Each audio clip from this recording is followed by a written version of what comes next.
Assalamualaikum warahmatullahi wabarakatuh. Sahabat Albaq yang dirahmati oleh Allah Subhanahu wa taala. Alhamdulillahirabbil alamin.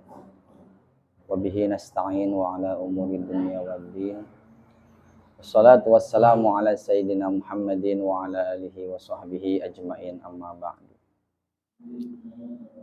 Qad qala Allah ta'ala fi Qur'anil Karim, a'udzu billahi minasyaitonir rajim. Bismillahirrahmanirrahim.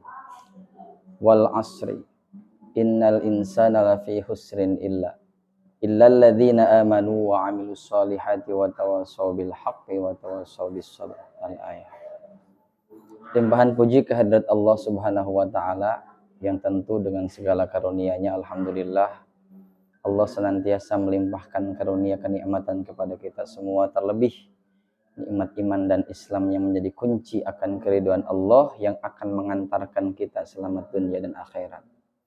Salawat beriring salam semoga tercurah akan baginda alam, yakni Habibana wa Nabiyyana wa Maulana Muhammad sallallahu alaihi wasallam. Mudah-mudahan wasilah kita mengagungkan, memuliakan hadirnya beliau untuk kita semua, menjadikan lantaran syafaat kita kelak di yaumil qiyamah. Amin ya Allah ya rabbal alamin. Hadirin sahabat Albaq yang berbahagia,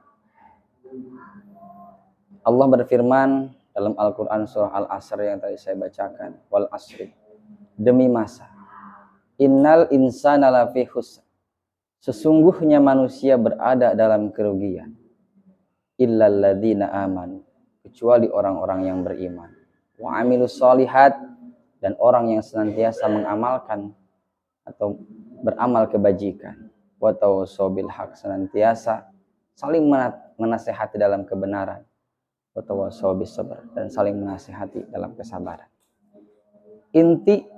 Intisari dari ayat ini yang bisa kita ambil hikmahnya adalah, sungguh Allah katakan manusia berada dalam kerugian, tetapi Allah kecualikan ada 4 golongan yang mana tidak akan pernah merugi 4 golongan tersebut. Yang pertama, illal ladzina amanu, yakni orang-orang yang beriman, yang senantiasa berpegang teguh kepada tali agama Allah dan Rasulnya, yakni Islam, yang senantiasa istiqomah imtithalu awamirillahi wajtinabun nawahi, menjalankan segala perintahnya dan menjauhi segala larangannya. Dengan keimanan yang kita miliki, maka terjauhlah kita dari orang yang termasuk kepada golongan orang yang merugi. Yang kedua, wa amilus solihat, orang yang senantiasa mengerjakan amal kebajikan. Makna soleh tersebut, sebagian ulama menyatakan arti dari solih adalah manistaufa huquqallahi wa huquq ibadi, orang yang senantiasa mampu menunaikan hak-hak Allah dan mampu menunaikan hak-hak hamba-hambanya Allah.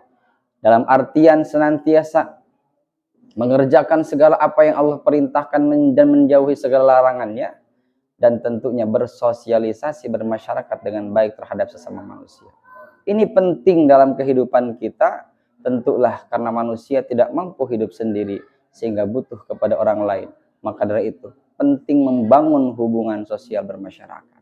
Dan orang yang demikian, yang solih tadi dikatakan, yang amal soleh berbuat kebajikan, tidak termasuk kepada golongan orang-orang yang merugi. Hadirin sahabat Albaq yang berbahagia. Yang ketiga, orang yang tidak termasuk kategori orang yang merugi adalah wa tawassaw bil haq, yang senantiasa saling menasihati dalam kebenaran. Ketika kita mendapati saudara kita, teman kita, keluarga kita melakukan suatu kesalahan, maka kewajiban kita yakni saling mengingatkan, saling menasihati, bukan justru malah menjustifikasi, menjauhi, menghina dan seterusnya. Andai kita menemui orang yang berbuat kesalahan, yang pertama kita lakukan adalah menasihati dan mengajak dia untuk tidak kembali melakukan hal tersebut, menjauhi dan kembali kepada jalan Allah. Dan yang terakhir, wa tawassaw bis sabr, orang yang senantiasa saling menasihati dalam kesabaran. Tentulah hidup di dunia banyak sekali ujian, baik itu ujian moral, sosial dan seterusnya. Maka layaklah bagi kita selaku orang yang sama-sama beriman kepada Allah saling menasihati dalam kesabaran. Jangan sampai ujian yang menimpa seseorang malah menjadikan mereka lepas keimanannya. karena tidak mampu kita nasihati untuk mengajak kembali kepada Allah. Hadirin jamaah rahimakumullah, mudah-mudahan kita tidak tergolong kepada orang-orang yang merugi sehingga kita masuk kategori orang yang dikecualikan oleh Allah, yakni beriman, beramal kebaikan, senantiasa saling menasihati dalam kebenaran atau kebaikan, dan saling menasihati dalam kesabaran. Mungkin hanya ini yang bisa disampaikan.